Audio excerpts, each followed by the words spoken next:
Olá, caros alunos. Voltamos à nossa aula, nessa aula agora de número 2, dando continuidade ao esse exercício de, de recapitulação, né? Um exercício no aprendizado no que diz respeito à qualidade no serviço de saúde e segurança do trabalho. Então, veja bem, nós estávamos falando sobre a questão entre a qualidade no serviço de saúde relacionado justamente ao custo e benefício no investimento da área de prevenção. Então, na aula anterior, nós encontramos alguns dispêndios, né, que pode provocar tanto a questão da falta de acessibilidade a pequenos investimentos, aí a questão da falta de atualização de alguns protocolos no que diz respeito à própria prevenção, e por outro lado nós temos aí um grande problema, o qual justamente a relação do prevencionista versus o empregador, né? Muitas vezes o prevencionista ele deixa de ter a coerência, a questão de talvez de a pequena atitude que poderá mudar muito a área de prevenção, né? Ou seja, o resultado é insatisfatório para que ele tenha a faltar com a empresa e com a parte dos colaboradores no tocante à prevenção. Então veja só, hoje em dia é muito difícil a gente encontrar facilidade quando eu falo sobre os serviços, né, os nossos serviços de segurança do trabalho, onde o produto somos nós, os serviços são aquilo ou na verdade o que nós poderemos fazer a respeito da própria segurança do trabalho para que a empresa seja uma empresa melhor, o melhor que eu digo no que diz respeito a índice de acidentes baixos, índice de doenças baixos, ou o bom seria que não tivesse. Então, para que isso aconteça, por necessidade, somos obrigados a ter essas informações direta e indiretamente com o empregador. E muitas vezes nós falhamos, porque muitas vezes nós não se colocamos no lugar dos empregadores. Muito embora alguns pontos existe uma precariedade enorme na questão da relação interpessoal.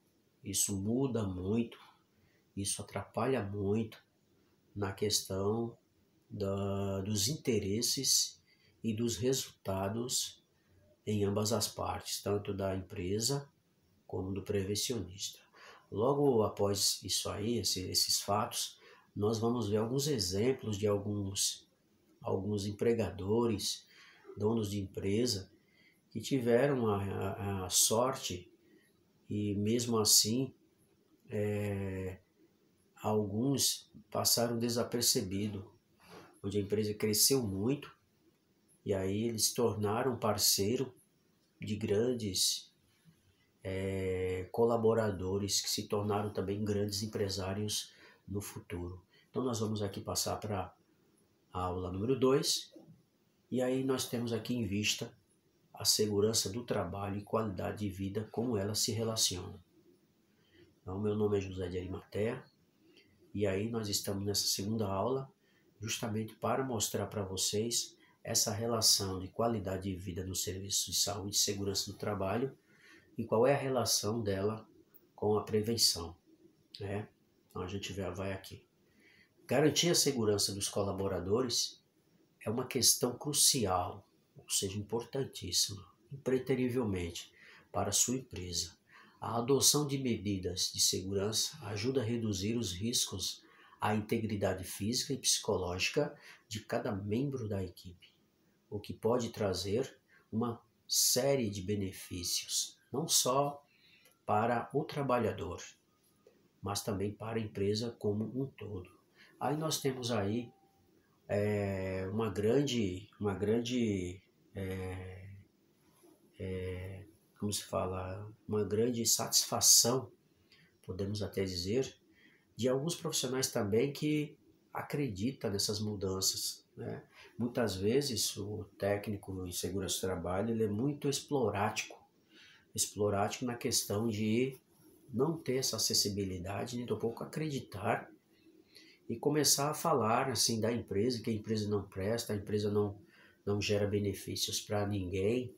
E muitas vezes ele esquece de ter aquela sensibilidade, acreditar, aquela força de vontade de querer mudar os paradigmas da empresa e desiste mesmo quando há obstáculos. Isso não é legal, é porque alguns não prendem essa relação de coerência, não guardam segredo, na verdade, e começam a espalhar informações errôneas de algumas empresas. Isso aí pode dar muito errado no futuro. Aí isso aí pode gerar um efeito bumerangue. O bom seria que a gente fizesse de modo que acreditasse que as normas regulamentadoras, através do poder de persuasão, são justamente uma ferramenta fundamental para que sejamos prudentes e sejamos até mesmo responsáveis para que haja mudança no sistema de qualidade no tocante a essa prevenção. Então nós temos aí algumas empresas que acreditaram nessa parceria entre a prevenção, a produção da empresa, né? A qualidade de vida melhorou bastante, compensação, os benefícios que eram dados pela prevenção foram justamente jogados e distribuídos para o patrimônio da empresa, onde gerou emprego, gerou renda, gerou responsabilidade social, tanto para a empresa que tem justamente essa responsabilidade social, ela tem em garantia o selo verde, o selo de garantia. Hoje, alguns prevencionistas, eles têm que se colocar como empregador e ter coração de dono, ou seja, aquele espírito de dono, ou seja, o meu direito termina quando do outro começa. Tem justamente aquela força de vontade de fazer mudanças. Quando eu falo nas mudanças, eu lembro muito no fluxograma nosso, fluxograma, qual é o primeiro fluxograma do prevencionista? Justamente fazer uma inspeção de campo.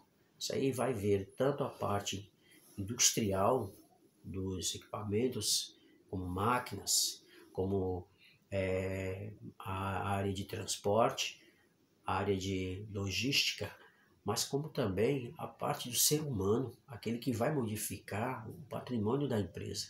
Por outro lado, segundo o fluxograma, nós temos aí o checklist que ele vai te garantir um bom entendimento sobre a norma, sobre o equipamento que está ali, sobre um trabalho em altura, sobre um trabalho em excelência, que muito embora o trabalho em altura ele seja acompanhado, onde quer risco iminente ao trabalhador, sobre uma APR.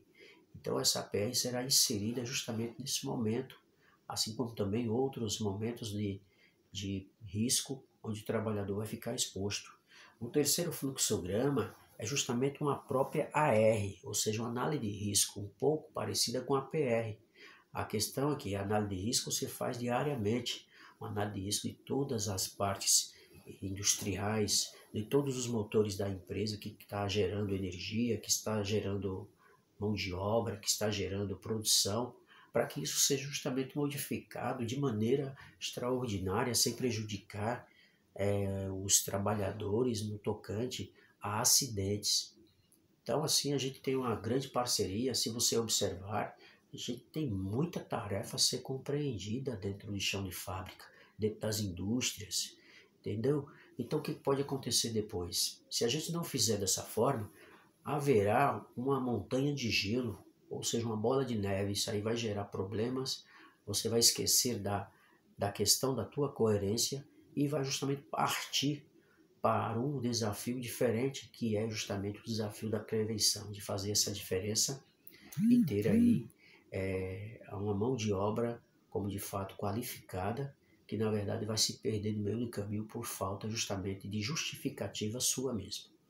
Então nós temos aí depois o programa de saúde e segurança do trabalho podem ajudar no aumento da motivação do time, na diminuição do número de acidentes e inclusive na elevação das receitas do negócio, ou seja, ele aumenta mais a receita, gerando menos despesa, e aí o que pode acontecer, como eu falei anteriormente, é que esse movimento de receita ele deverá ser distribuído para aumentar mais a qualidade de vida, justamente não apenas do prevencionista, mas sim de todos os colaboradores que estão inseridos na empresa.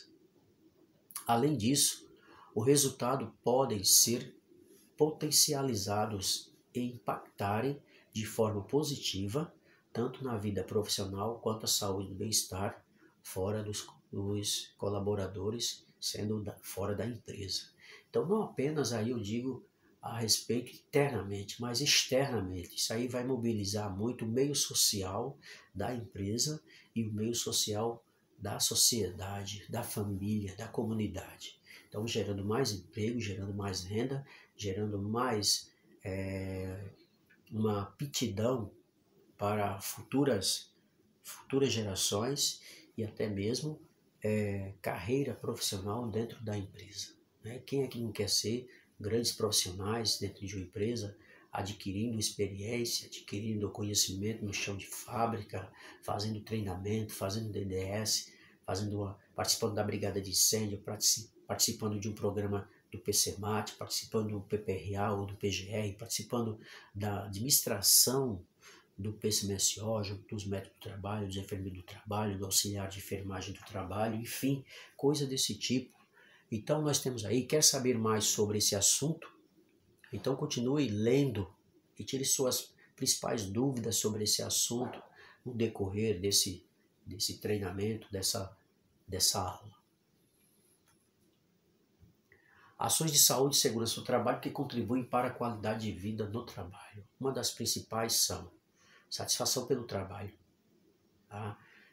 Possibilidade de crescimento na empresa, reconhecimento pelo trabalho realizado, benefícios como bônus financeiro, bom relacionamento com a equipe de trabalho e com a organização, ambiente físico, psicológico do trabalho, responsabilidade em tomar decisões, engajamento e participação. Esses processos de 1 a 9 são justamente para melhorar o ambiente de trabalho quando há um âmbito laboral saudável. Então, se você tem satisfação do que está fazendo, está crescendo, está sendo reconhecido, o salário é justamente um patrimônio que você adquire com o tempo através desse reconhecimento. Há benefícios, porque uma vez que você consegue ter reconhecimento, você consegue adquirir benefícios. Se você tem bons benefícios, tem uma autoestima, automaticamente você tem um bom relacionamento com a equipe de trabalho. Se você tem um bom relacionamento, aparece a responsabilidade em tomar decisões, que é muito complicado essa tomada de decisões. Muitas vezes para nós prevencionistas, às vezes a gente passa desapercebido e não conhece até que ponto nós devemos ir. Então essa responsabilidade passa justamente quando você começa a adentrar, começa a conhecer o chão de fábrica, começa a fazer amizade com os colaboradores, começa a adquirir o respeito de cada um e respeitá-los. Então, engajamento e participação é justamente aquele PPR, participação sobre os resultados da empresa. Muitos chamam de participação de lucros. Então, há uma distribuição percentual a cada ano para os trabalhadores, aqueles trabalhadores que se destacam, e mesmo aqueles que se não destacam recebem um percentual. A qualidade de vida do trabalho influencia diretamente com a produtividade e a qualidade dos produtos e processos de uma empresa. Isso porque funcionários descontentes e insatisfeitos estão mais propensos a não entregar seu trabalho com qualidade e agilidade. Como pode ver, na classificação acima, o ambiente físico-psicológico está relacionado com a saúde e segurança do trabalhador. Fator muito importante para garantir uma qualidade de vida no trabalho. E desta forma, nós podemos até conferir em algumas ações de saúde e segurança do trabalho que as mesmas contribuem para melhorar a qualidade de vida no trabalho. Então, vamos aqui para o seguinte item. O primeiro será o diálogo diário de segurança. Se você tem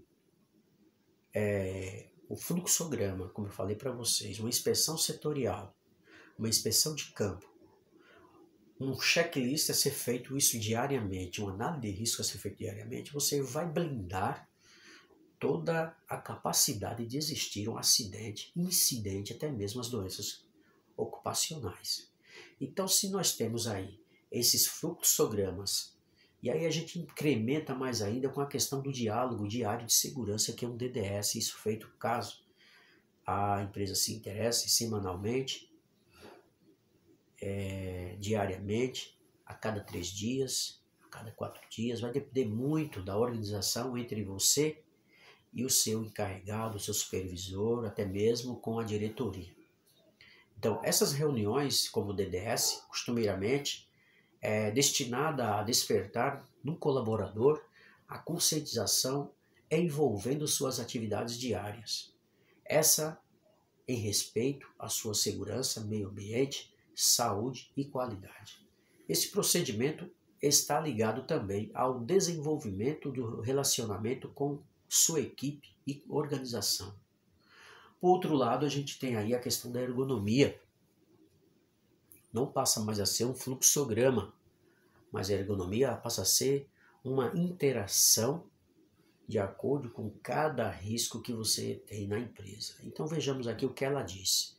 Segundo especialistas, os procedimentos ergonômicos, quando aplicados de maneira correta, contribuem para a diminuição do cansaço e tornam eficientes os procedimentos que visam evitar lesões físicas ao indivíduo.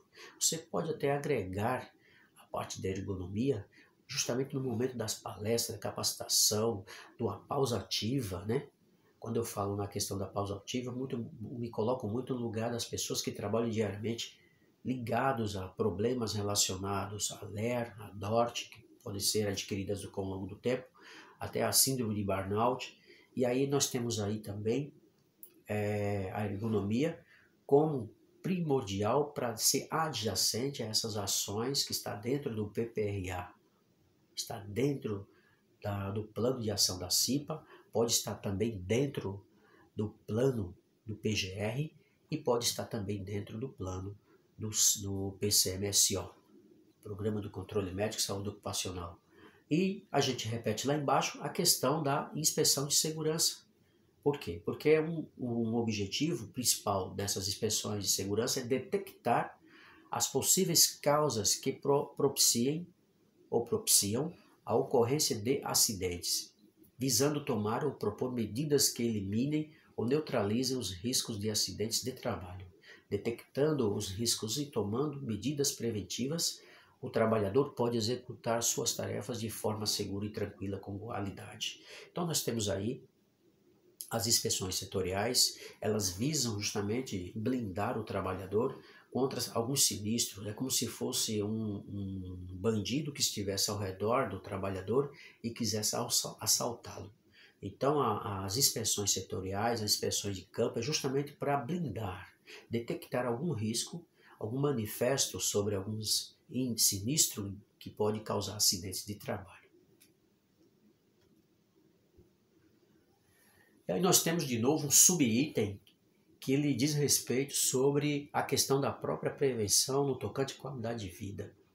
Treinamentos e fornecimento de EPIs é a etapa administrativa que todos falam, uma gestão segura, ela tem uma funcionalidade extraordinária, não apenas pela entrega do mesmo, mas pela justamente a organização de como você está administrando, a forma que você está inserindo esse equipamento.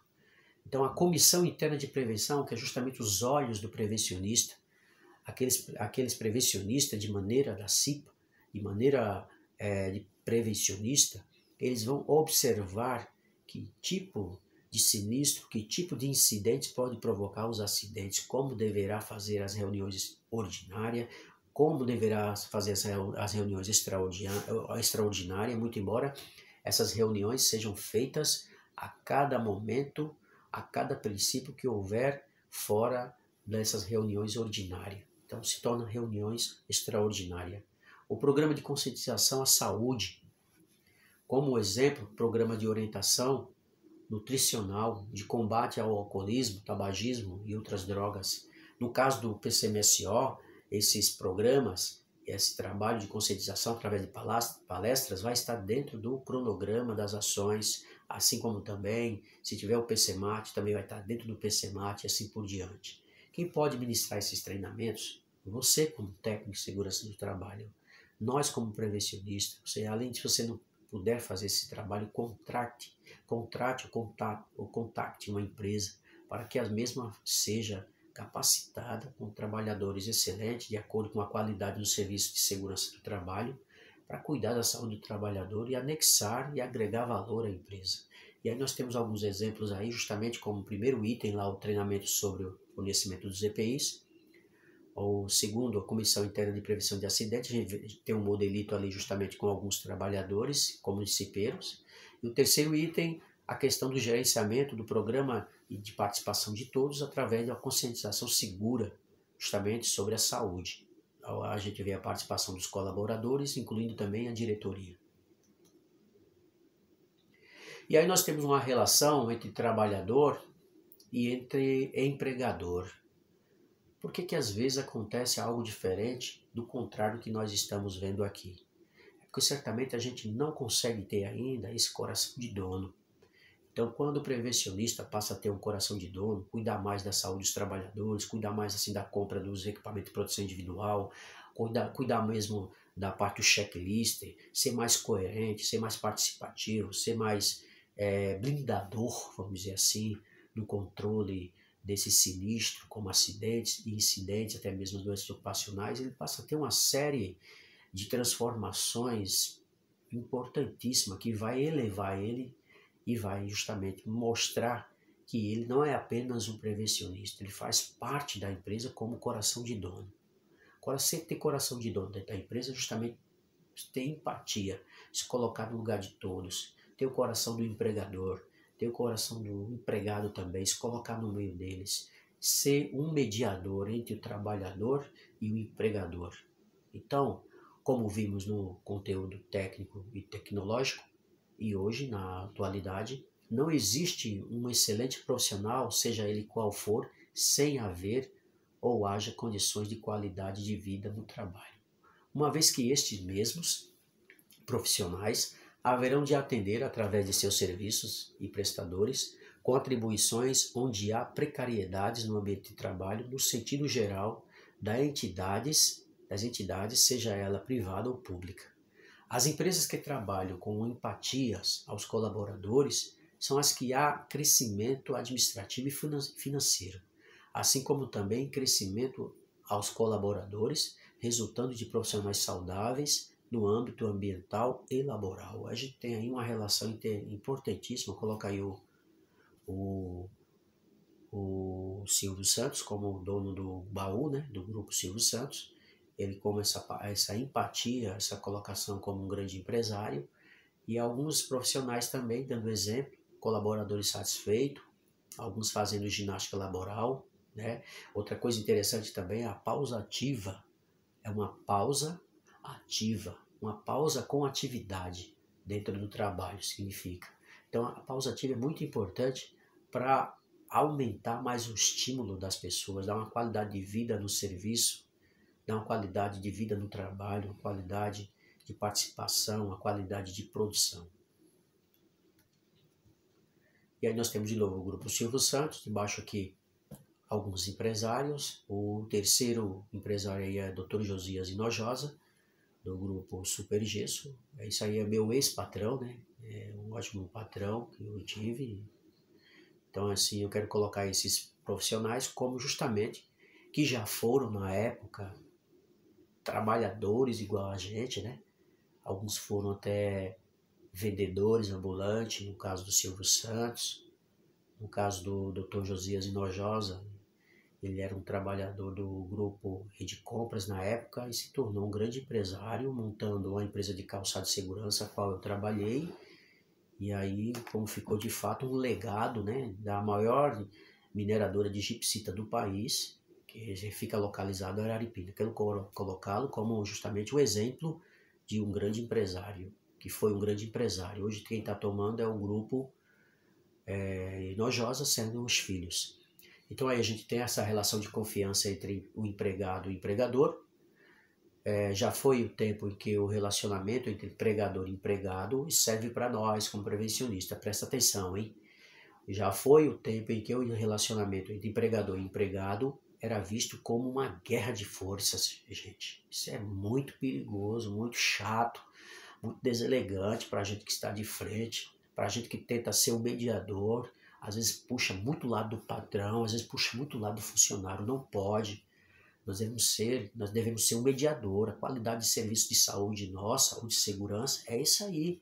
A gente deve ser muito coerente no que fazemos. Devemos ser principalmente um perito de reconhecer o direito de um e o direito do outro, o dever de um e o dever de outro. A gente deve ser um mediador e não um guerreiro, um guerrilheiro para fazer guerra entre ambas as partes. Então a gente tem aqui, havia uma medição de forças entre trabalhador e patrão. E a gente tem aqui, depois de muito tempo, esse estigma perdeu espaço dentro da lógica corporativa e se deu espaço para a obtenção de resultados por meio de gestão de pessoas e de uma união entre as forças de trabalho de quem contrata e aquele que é contratado. Né? Então assim, a gente tem aí uma globalização, um desenvolvimento extraordinário. Houve muitas mudanças. Aquele prevencionista hoje, se ele pensar em fazer diferente, ou seja, como no passado, ele vai se perder no meio do campo. Não adianta. Você tem que fazer o quê? Amizade, parceria, acreditar. O maior principal fato de que você pode fazer mudança dentro da empresa é justamente mostrar as normas regulamentadoras, mostrar a CLT. Se algo for tirado da norma, mostra a CLT. A CLT justamente não pode ter erros, não pode haver mudanças. Se tiver algumas mudanças, consulte mais a norma, consulte mais os procedimentos administrativos das mesmas. Tente persuadir o patrão, que dessa forma você vai conseguir ele convencer. Então, assim, a gente tem aqui, por outro lado, a importância de promover um bom clima organizacional para que a relação entre empregador e empregado seja um processo dinâmico e bom. Nesse sentido, a CLT ela ajudou os empregados a garantirem os seus direitos por lei e fizeram com que as pessoas trabalhassem de forma mais segura e produtiva. Empresários que são e tiveram parcerias com colaboradores, foram empáticos e que também foram um dia funcionários, eles cresceram e continuam crescendo pelo tamanho da sua humildade até hoje, como grandes empreendedores. Nós colocamos mais uma vez o nome Silvio Santos, como do grupo Silvio Santos, Loese Henrique, do grupo Minerva, Josias Hinojosa de Oliveira, do grupo Supergiso. Então, relação de acordo com os princípios da lei. O que é isso? É inviável falar sobre o vínculo entre empregador e empregado sem falar nos trâmites legais. São eles que asseguram os princípios básicos de uma relação trabalhista, como respeito, definição de deveres e obrigações e a garantia de direitos fundamentais. O Decreto-Lei 5.452, de 1º de maio de 1943, traz artigos que nos dão que são relevantes para essa compreensão. Então, se a gente quiser consultar aí um pouco mais o artigo no Decreto 5.452, de 1º de maio de 1943, a gente vai ter aí justamente umas grandes informações sobre esse modelito de decreto que pode informar melhor sobre os trâmites, de como isso funciona dentro de uma empresa, legalmente. Dessa forma, o conceito de empregador se equipara ao empregador, segundo a CLT, no seu artigo 2, tá? A linha no primeiro, a seguinte citação. Então, nós temos aí a questão do conceito de empregado, essa palavra aqui na verdade é empregado, e se equipara ao empregador, segundo a CLT. É como se fosse assim, uma vez você contratado, Você pode ter tamanha responsabilidade, assim como também o empregado tem com você. Então, é essa forma da gente interpretar. Quando eu digo coração de dono, é porque você já sai com esse pretexto de querer fazer algo diferente para melhorar a empresa. Então, nesse momento, você se coloca no lugar do patrão.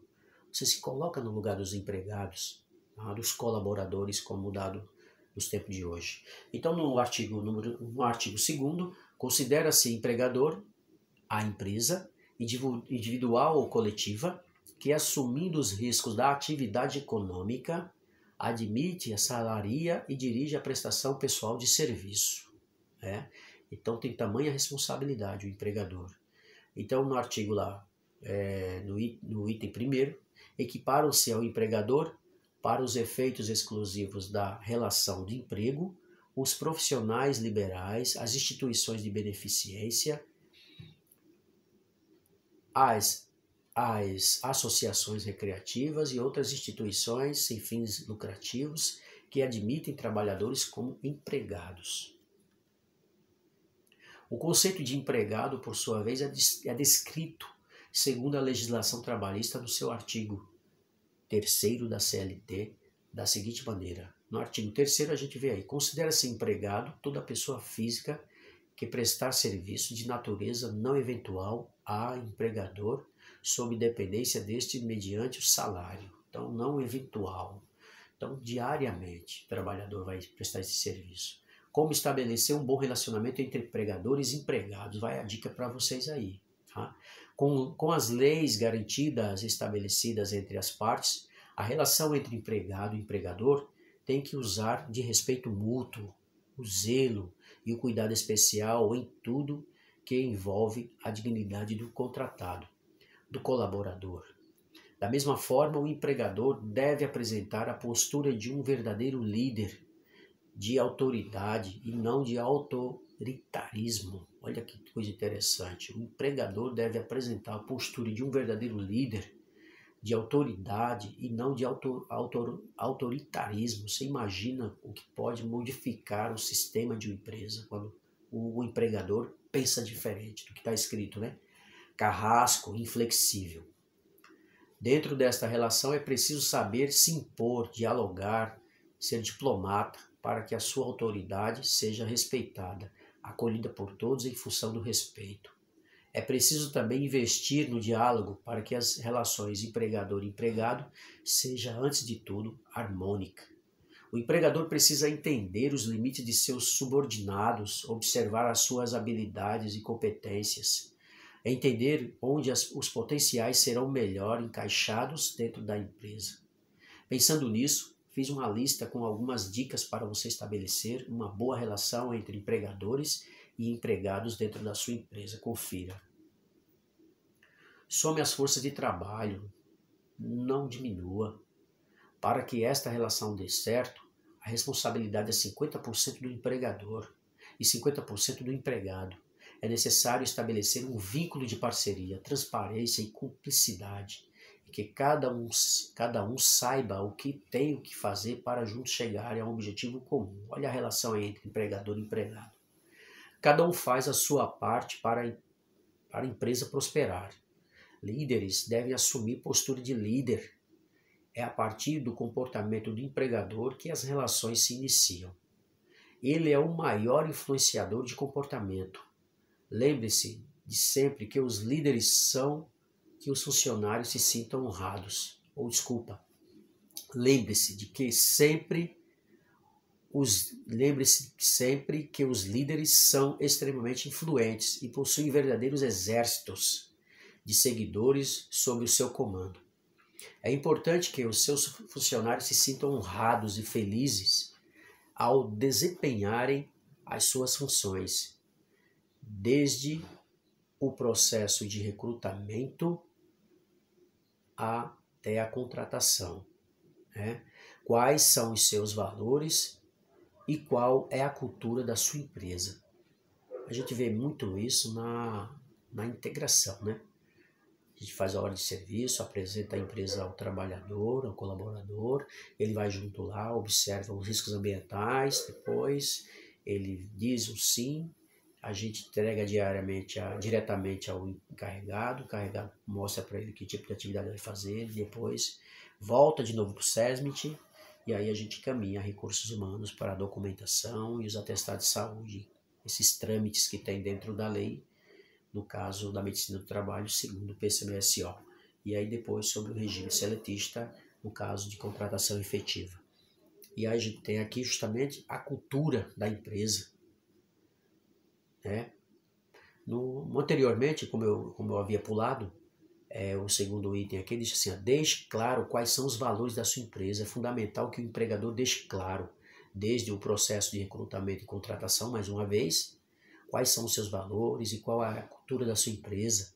Assim, evita-se conflitos e fica mais fácil garantir que o empregado está desempenhando as suas funções, porque também acredita na missão que move a empresa. A cultura da empresa, da mesma forma, é essencial deixar clara a importância que cada funcionário e valorizar cada função para evitar insatisfações. Manter uma boa cultura de trabalho é muito importante para que o trabalhador leve consigo o sentimento de pertencimento, ou seja, ele pertence efetivamente à empresa, né? Então, assim, manter uma boa cultura de trabalho é muito importante para que o trabalhador leve consigo esse sentimento de pertencimento, de ser parte integrante da empresa que ele representa. Isso é essencial para empoderar e o faz querer vestir a camisa da empresa, porque ele vai se sentir responsável pelo sucesso do negócio. Se você observar direitinho, qualidade do serviço de segurança do trabalho, ele é dado entre ambas as partes. A parte do empregador, como a pessoa que vai contratar, né? No caso, o contratante, né? E nós, como contratado, nós devemos manter os nossos produtos através dos nossos serviços, porque o produto maior somos nós. E nosso serviço é o que vai garantir uma boa qualidade de serviço dentro da empresa, seja ela qual for. Então, se você não tem como empoderar uma empresa a qual você está fazendo uma integração, devemos ser sinceros e coerentes. Cara, não dá para mim, eu preciso pular para outra empresa, essa aqui também não dá certo. Antes de você dar um passo na frente, é preciso pensar no que vai fazer. Vai uma dica para todos. Né? Ver a cultura da empresa, se ela é sólida no mercado, se ela tem potencial há quanto tempo, se ela tem quanto tempo de vida, ou seja, de carreira no ramo da atividade. Observa o CNAE, a Classificação Nacional das Atividades Econômicas, qual a característica do grupo de risco dela, se é 1, se é 2, se é 3, se é 4, né? Se ela está caracterizada no grupo do CNAE, se é produtos não metálicos, produtos metálicos, qual atividade que ela relaciona, a atividade primária, atividade secundária, o tipo de empregados que ela tem, a cultura dos empregados, tudo isso deve ser observado. Como garantir a harmonia dentro da empresa? Para manter o equilíbrio de forças entre empregador e empregados e construir um ambiente produtivo, é importante reter os melhores talentos da sua empresa. Para isso, é fundamental prestar atenção aos detalhes para manter uma harmonia. Nessa relação, da seguinte forma: cuidado com a forma com que a cobra os resultados, né? Às vezes, a maneira com que o outro recebe pode não ser positiva. Entenda a importância dos feedbacks para promover o desenvolvimento de cada colaborador. Busque sempre por desenvolver críticas construtivas. Lembre-se de que remuneração nem sempre está relacionada à motivação. Evite postura de superioridade diante dos seus empregados e cuidado com o tom de voz. Tem gente que é muito arrogante, fala muito alto, tem poder sobre os outros. Isso não pode. Isso danifica a imagem do prevencionista. Danifica a imagem de um gerente, de um supervisor, de um coordenador. Isso acaba com o meio termo, né? Isso dificulta muita coisa. Existe dentro da empresa, eu falo assim, sobre as zonas periféricas, aquelas que são enxergadas nas laterais. Muitas vezes a gente pensa dessa forma frontal, esquece só da parte dos outros e lembra só de você, de você, de você, a empresa, é dona, esquece dos colaboradores que estão nas zonas periféricas. Isso aí é muito, muito precário para quem é justamente um prevencionista, não é característica de prevencionista. Então, tem colegas meus por aí que estão justamente nesse patamar, às vezes se preocupa muito em querer fazer algo que pense mais na empresa, lembrando ele que o próprio trabalhador é o capital humano da empresa, é justamente o que mobiliza, é o maior patrimônio da empresa. Então, quanto mais você conseguir persuadir o colaborador para trabalhar melhor, para ter um bom rendimento, para ter uma segurança de vida melhor, uma segurança de trabalho em excelência, você tem que persuadir, como já falei, cobiçar, ter aquela fonte de envolvimento com eles, se envolver no trabalho deles, tentar mostrar a maneira correta de como deve se proceder e tomar a atitude correta. Então, assim, é um bom dia, uma boa noite, uma boa tarde, isso influencia muito. Nada de arrogância, de superioridade, eu sou maior, isso não existe. Isso atrapalha o meio de campo, gente. Tá? Então, assim, ó, lembre-se de que a remuneração nem sempre está relacionada à motivação. Reconheça e valorize os bons gestos de seus funcionários, dos seus colaboradores. Comemore as conquistas e valorize o empenho de sua equipe. Garanta que as relações interpessoais entre seus colaboradores sejam harmoniosas e que os conflitos sejam resolvidos de forma positiva e respeitosa. Ajude-se se preciso. Seja flexível em suas ações e decisões. Isso é uma regrinha de ouro para que vocês entendam como deve ter uma funcionalidade em excelência. Fazendo dessa forma, vocês terão sucesso. O que vai mobilizar, o que vai levantar, o que vai, por exemplo, ponderar são nossas atitudes através do bom desempenho feito dentro da empresa. E quem vai ver essas ações, esse desempenho, são os colaboradores, eles que vão levantar vocês. Então eu deixo aqui o meu recado para vocês, para que vocês estudem e que haverá a segunda avaliação, tá? Espero que todos tirem uma nota boa. Qualquer dúvida, entre em contato comigo. Vai aqui o meu abraço para todos, de coração, e um beijo para todos. Tchau.